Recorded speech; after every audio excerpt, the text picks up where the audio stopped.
Wow! Gising na siya! Ang pala mo nandito sa bahay. Nay, wag ngayon please. Alam mo, bilib din ako sa'yo eh. Wala na nga tayong makain, nagpabuntis ka pa. Buti pa yung anak ni Rosa, pag-aaral ang inatupag. Nakakawalang gana! Yan, umalis ka! Diyan ka magaling! Kasalanan mo to! Sinira mo yung future ko! Ate, please, tigilan mo yan. Walang kasalanan yung bata. Hindi! Dahil dito, galit sa akin si nanay. Kaya dapat mawala na to! Ate, wag! Ate! Anak, kain ka na. Nay, Sorry anak ha sa mga sinabi ko. Hayaan mo, babawi ako sa'yo ha. thank you, Nay. Nay, sumasakit yan ko. Nay. Oo, yung pinag-usapan natin ha. Hihintayin ko ng mga anak tong babaeng to. Pag nabigay ko na yung bata, ibigay mo na agad yung pera sa akin ha. Balak ibenta ni nanay yung anak ko. O anak, okay ka lang? Walang iya ka, Nay! Ang sama mo! Akala ko, totoong nagbago ka na. Pera pa rin pala yung nasa utak mo. Abay, bakit? Wala ka nang pakinabang dito. At least yung anak mo, mapapakinabangan ko. Wala ka namang papakain dyan eh. Napakasama mo! Lalayas na ako sa impyernong to! Sige, lumayas ka. Sino tinakot mo? Tignan natin kung saan ka pupulutin. Hello, Bes. Hello, Bes. Kilala mo ba si Edward? Oo, Bes.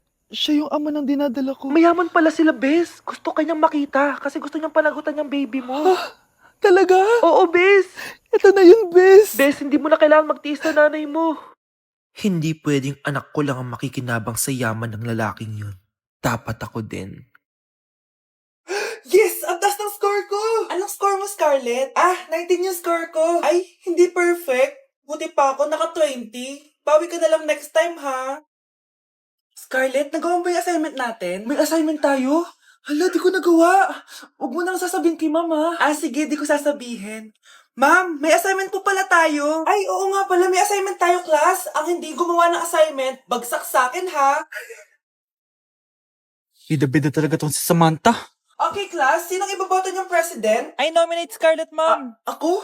Di ako papayag. Dapat ako yung maging president. Go, Scarlett, kaya mo yan. I nominate myself because I believe na mas responsible ako. I believe na hindi ako nangungupit ng class funds. Iboto niyo ako dahil matataas ang mga scores ko. Iboto niyo ako dahil hindi ako nangungopya para lang tumaas ang score. Ako ba pinaparinggan mo? Mukhang may natamaan ata. Congrats, Scarlett. Deserve mo maging president. Gagawin ko yung best ko. Good morning, class. Hindi na papasok si Samantha. Ha? Ano nangyari? Ang balita ko, nag-drop na siya dahil sa sobrang pressure sa nanay niya. Palagi siya pinapagalitan kapag hindi perfect yung score niya. Nagalit din yung nanay niya nung hindi siya nanalo ng president. Kaya, na-depress talaga siya. Kawawa naman pala siya. Nak, okay ka lang?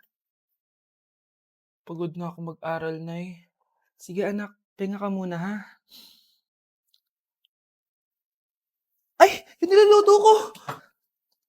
Anak, kain na dito. Sana matuyo to agad para masuotan ng anak ko bukas. Ayan, tuyo na! Anak, suot mo na tong uniform mo. Anak, sandali. Sorry kung ito lang yung mabibigay kong baon sa'yo, anak ha. Bawi ako next time. Ito lang kasi yung kinita ni nanay eh. O anak, yung project mo, wag mo kakalimutan ha. Sige na, ingat ka. Kaya ko to. Makakapagtapos ako. Be, picturean mo nga ako. Sisend ko lang dun sa crush ko. Sige, Be. Mag-posing ka na dyan. Yan, sige pa. Maganda ba, Be? Tingin nga, Be. Tingnan mo, Be. Nilaloko mo ba ako? Todo post ako dito tapos naka-front cam pa lang hinayupak ka? Ang pangit mo kasi, Be. Klase mo kaya yan. Hampir ko kaya to sa'yo. Wala magkakopyahan ha. Be, nasagot ka ba sa number 6? Ay, letter B. Letter B. Thank you. Be, anong sagot sa atin? B. B. Pass your papers in 5. B. Ano yun? Be, dali na. Anong sagot sa 10? Sa number 10? Mama mo. Nangita ka? Binigyan kita ng sagot tapos inbabalik mo sa akin? Ako na yun. O ito, bigay mo sa mama mo. Ay, sorry na. A few moments later. Be, di ba cash mo yun? Be, huwag kang maingay. Baka marinig niya. Psst, hoy! Cash ka daw na ito, oh! Kung ina mo, Be. Cash mo ako? Hello. Tingnan mo nga itsura mo. Pangit mo. Aray! Halika dito, Be. Kulang pa yan. Be, kumalma ka. Oh, maganda na kayo. Mag-Christmas party na tayo. Merry Christmas, babe! Babe, putok ka ba? Bakit naman, babe? Papakiligin mo na naman ako eh. Wala lang, amoy putok ka lang. Harsh mo naman, babe. Guys, mag-research na tayo, Pasko na, research pa rin sa utak mo. Bahala ka. Mag-research ka mag-isa mo. Okay, whatever. Okay, dalawa. Mamili na kayo ng regalo dito.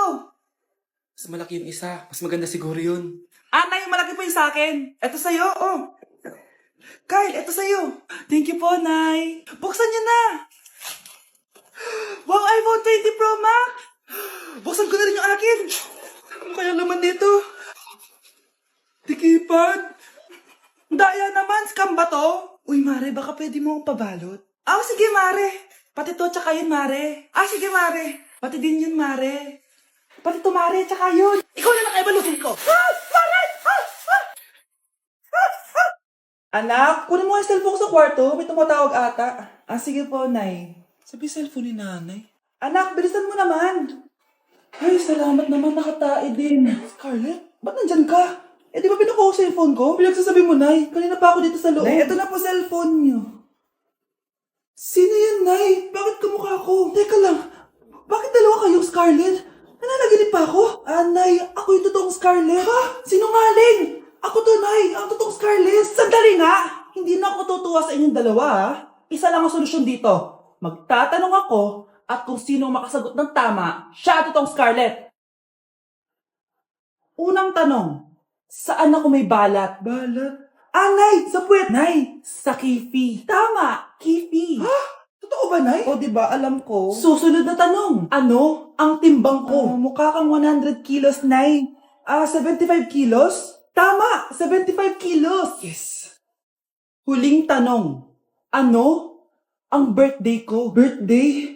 Mahina pa naman ako sa ganyan. April 14, 1977? April 15, 1977. Tama! Ikaw nga ang totoong Scarlett. At ikaw, dahil talo ka, lumayas ka na dito, impostor! Ay! Sino ba kasing Scarlett na yun? Bakit kamukha ko siya? Anak, kilalang kilala mo talaga ako, no? Siyempre naman, Nay. Anak mo ko eh. Worth it lahat ng pagpaparetoke ko dahil sinira mo ang mukha ko noon. Ngayong napaniwala na kita, gaganti na ako sa'yo. Anak, pupunta dito yung mayaman mong tita. Bibigyan niya ako ng pera, Nay? Oo, anak. Kaya maganda ka na, sige po, Nay. Yes, magkakapera na ako! A few moments later. Hi, Mare. Uy, Mare, pasok ka. Hello po, tita. Ang laki na ng anak mo, Mare. Wow, tita, ang ganda mo at ang sexy mo pa. Talaga? At dahil dyan, may 5,000 pesos ka. Thank you po, tita. Oo nga, Mare. Ang ganda ng damit mo. Gusto mo din ng pera? Ang ganda din ng buhok mo, Mare. Ito pa. Ang bango-bango mo din, Mare. Ito pa. Ang pogi naman ng anak mo, Mare. Siyempre, mana sa akin. At bibigyan ko ng 1 million pesos at house and lot kung sino man ang mapapangasawa ng anak ko. Talaga ba, Mare? Anak, halika nga dito. Narinig mo ba yan, anak? Tsuwain mo ning anak niya. Magkasabi ka naman dito. Sige po, Nay. Ang gwapo mo naman. Pwede ba kitang tsuwain? Ayoko! Tingnan mo nga itsura mo. Ang pangit mo. Akin na! Akin na yan! Akin na! Ano ba, ate? Manonood ako ng Euphoria! Manonood ako ng Ben 10! Wala akong pake! Akin na yan! Wala din akong pake sa Euphoria mo! Psst! Huwag kayo mag-away dyan? Sa pa mag-away kayo, ha? Akin na! Sige po, Nay. Yan, kasalanan mo. Yan kasi ang kulit-kulit mo. Kakain na lang ako. Gutom ako. Pengi! Kumuha ka doon. Akin to. Sabi, pengi ako eh! Ano ba akin to eh? Isa lang eh! Isa lang! Ayan ka na naman eh! Akin yan eh! Isa lang eh! Asan na? Akin to! Di ba sabi ko huwag lang kayo mag-aaway? Naririnig ang mga kapitbahay oh! Mga walang iya kayo! Mga walang respeto! Si ano po kasi? Siya po kasi na yun po ako bigyan. Kumakain lang ako dito, bida-bida ka. A few moments later. Ang pogi talaga ni Taeyong. Mas pogi pa ako dyan eh. Ayan na naman, si Pabida. Mas pogi ako dyan, tignan mo naman, kamukha ako si Jungkook. Mukha ka lang talampakan eh, mas pogi sa isa Taeyong. Mas pogi nga ako dyan eh. Asawa ko siya! Asawa ko! Ha? Anong asawa? Di ka lang kilala dyan eh. Talaga? Mga punyeta kayo? Saan ko walang mag-aaway, di ba? O, ito tinitawag, magsaksakan kayo! Hindi na po, Nay. Nay, sorry po. Ano? Hindi magsasaksakan? Sasaksakin ko sarili ko! Sige! Punyeta kayo! Kuya, may tumatawag sa'yo. Si X! Sagutin mo na. Wala ko lang sabihin, di pa ako handa. Si X? Akin na ako kakausap. Ma, Tawag-tawag ka pa. The ex you were calling is now moved on and is now happy with his new crush. Please don't bother to call again. Thank you. ma, anong ginagawa mo? Oh, di ba nakapag-move on ka na? Oh, May bago ka na nga crush eh. sino? Siya, di ba? Hello! Lalambingin kita alagaan ikaw. Okay, class, magdi-discuss ako. Makinig kayo sa akin, ha? Oh, grabe, ang ganda ko talaga. Masaya na naman siya, oh. Manda ka sa akin. Ah, ma'am, di ba po bawal mag-makeup kapag oras ng klase? Si Scarlett kasi nagme-makeup po. Lu, pero pag ikaw pwede? Basto. Ay, oo. Mamaya na yung makeup na yung Scarlett, ha? Makinig ka sa akin. Aw, di na siya makakapag-retouch. Okay, class. Dalawa ang naka-perfect sa exam natin. Si Cheska. Expect ko naman na perfect ako eh. At si Scarlett. Ah, perfect din ako. Talagang nilalabanan ako ng babaeng to? Patingin na tas paper mo. Ah, ma'am, di ba wrong spelling is wrong? Mali yung pneumonia niya, oh. Walang P sa una. Ha? Ay, oo nga. Kulang ng P. Hindi ka na perfect, Scarlett, ha? Ayan, ako na ulit ang highest dito sa klase. Kontrabida talaga tong si Samantha sa buhay ko. Bakit di nagre-reply yung jowa ko? Saan na ba yun? Tagal naman ni Scarlett. Saan na kaya yun? Ah, hi, Miguel. Oh, Samantha. Samahan mo naman ako sa kantin. Libre kita. Ah, di pwede.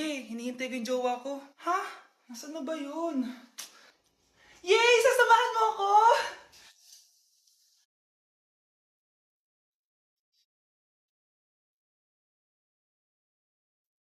Ha? Wala naman ako sinabi! Scarlett? Mainis ka lang, dapat lang sa'yo. Lahat na lang kinukuha sa akin ni Samantha. Ibubunyag ko na yung sikreto ng pamilya niyo.